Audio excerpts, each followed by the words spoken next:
Hi friends, welcome back to my channel. അപ്പോൾ ഇന്നത്തെ video ഒരു കുക്കിംഗ് വ്ളോഗോ അല്ലെങ്കിൽ ഡേ ഇൻ മൈ ലൈഫോ അങ്ങനത്തെ ഒരു വീഡിയോ അല്ല കേട്ടോ. ഒരുപാട് പേർക്കുള്ള സംശയത്തിനുള്ളൊരു മറുപടിയാണ് ഇന്നത്തെ വീഡിയോ. അപ്പോൾ എല്ലാവർക്കും ഉള്ളൊരു സംശയം എന്താണെന്ന് വെച്ചാൽ, കുറേ നാളായാലും യൂട്യൂബൊക്കെ തുടങ്ങിയിട്ട് യൂട്യൂബിൽ നിന്ന് ഏണിങ്സ് വല്ലതും കിട്ടുന്നുണ്ടോ, അതോ കിട്ടിയിട്ട് ഞങ്ങളോട് പറയാതിരിക്കുന്നതാണോ, അങ്ങനെയൊക്കെയാണ് കേട്ടോ ഒരുപാട് പേർക്കുള്ള സംശയം. അപ്പോൾ അവർക്കുള്ളൊരു മറുപടിയാണ് ഇന്നത്തെ വീഡിയോ. അങ്ങനെയുള്ളവരോട് ആദ്യം തന്നെ എനിക്ക് പറയാനുള്ളത് എന്താണെന്ന് വെച്ചാൽ, യൂട്യൂബിൽ നിന്ന് അങ്ങനെ പെട്ടെന്നൊന്നും നമുക്ക് അങ്ങനെ ഏണിങ്സ് ഒന്നും കിട്ടില്ല കേട്ടോ. ഏണിങ്സൊക്കെ കിട്ടണമെന്നുണ്ടെങ്കിൽ യൂട്യൂബിന് അതിൻ്റേതായ പോളിസിയും കാര്യങ്ങളൊക്കെ ഉണ്ട്.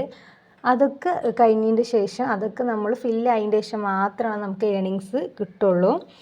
അപ്പോൾ അതൊക്കെ ഒന്ന് ആദ്യം മനസ്സിലാക്കുക. ഒരാൾ യൂട്യൂബാണ് തുടങ്ങിയ പാടന്നെ അയാൾക്ക് ഏണിങ്സ് കിട്ടിയെന്നൊന്നും വിചാരിക്കണ്ട. അപ്പോൾ യൂട്യൂബിനുള്ള പോളിസി എന്താണെന്ന് വെച്ചാൽ, അവർക്ക് 4000 മണിക്കൂർ വാച്ച് ടൈം ആവണം നമ്മുടെ ചാനൽ. പിന്നെ അതുപോലെ തന്നെ മിനിമം 1000 സബ്സ്ക്രൈബറൊക്കെ ഉള്ള ഒരു ചാനലൊക്കെ ആവണം കേട്ടോ. അപ്പോഴൊക്കെയാണ് യൂട്യൂബിൽ നിന്ന് അതിൻ്റേതായ ഏണിങ്സും, പിന്നെ അതുപോലെ തന്നെ നമ്മൾ ഇടുന്ന വീഡിയോക്ക് നല്ല ഒരു 1K മുകൾക്ക് വീഡിയോ വ്യൂ വേണം എന്നെങ്കിലാണ് നമുക്ക് ഏണിങ്സിനുള്ള ആ ഒരു ഓപ്ഷന് ഓണായി കിട്ടുള്ളൂ. ഏണിങ്സിൻ്റെ ആ ഒരു ഇത് ഓണായി കിട്ടുള്ളൂ. എന്നിട്ടാണ് അതിൻ്റെ ശേഷം നമുക്ക് വീഡിയോസിനൊക്കെ അത്യാവശ്യം നല്ല വൈറലായ വീഡിയോ, അങ്ങനെ വ്യൂസൊക്കെ ഉള്ള വീഡിയോ ആണെന്നുണ്ടെങ്കിലാണ് നമുക്ക് ഏണിങ്സ് കിട്ടുള്ളൂ.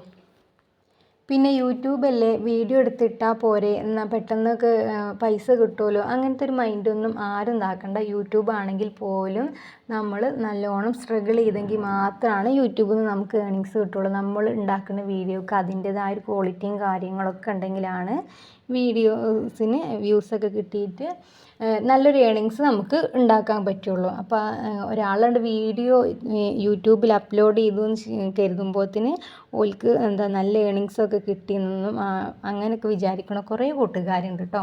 അപ്പോൾ അവർക്കുള്ളൊരു മറുപടിയാണ് ഈ ഒരു വീഡിയോ. അപ്പോൾ എൻ്റെ ഈ ഒരു വർത്തമാനത്തിൽ നിന്ന് തന്നെ മനസ്സിലാകും എനിക്ക് ഏണിങ്സ് കിട്ടുന്നുണ്ടോ ഇല്ല എന്നുള്ളത്. കാരണം ഞാനൊക്കെ വളർന്നു വരുന്ന ഒരു ചാനലാണ്. അപ്പോൾ എൻ്റെതൊക്കെ 1000-നൊക്കെ താഴെ സബ്സ്ക്രൈബറുള്ള വ്യൂസൊന്നും ഇല്ലാത്ത ചെറിയൊരു ചാനലാണ്. അപ്പോൾ ഇനി എനിക്ക് പറയാനുള്ളത് ചാനലൊന്ന് സബ്സ്ക്രൈബ് ചെയ്ത് സപ്പോർട്ട് ചെയ്ത് ഒരു ഏണിങ്സിനുള്ള ഒരു മാർഗ്ഗത്തിൽ ആക്കി തരാൻ ഞാൻ നിങ്ങളോട് പറയുകയാണ്. അപ്പോൾ വീഡിയോയെക്കുറിച്ചിട്ടുള്ള കമൻറ്റ് താഴെ കമൻറ്റ് ബോക്സിൽ അറിയിക്കുക. പുതിയ വീഡിയോയുമായി വീണ്ടും കാണാം. Thanks for watching.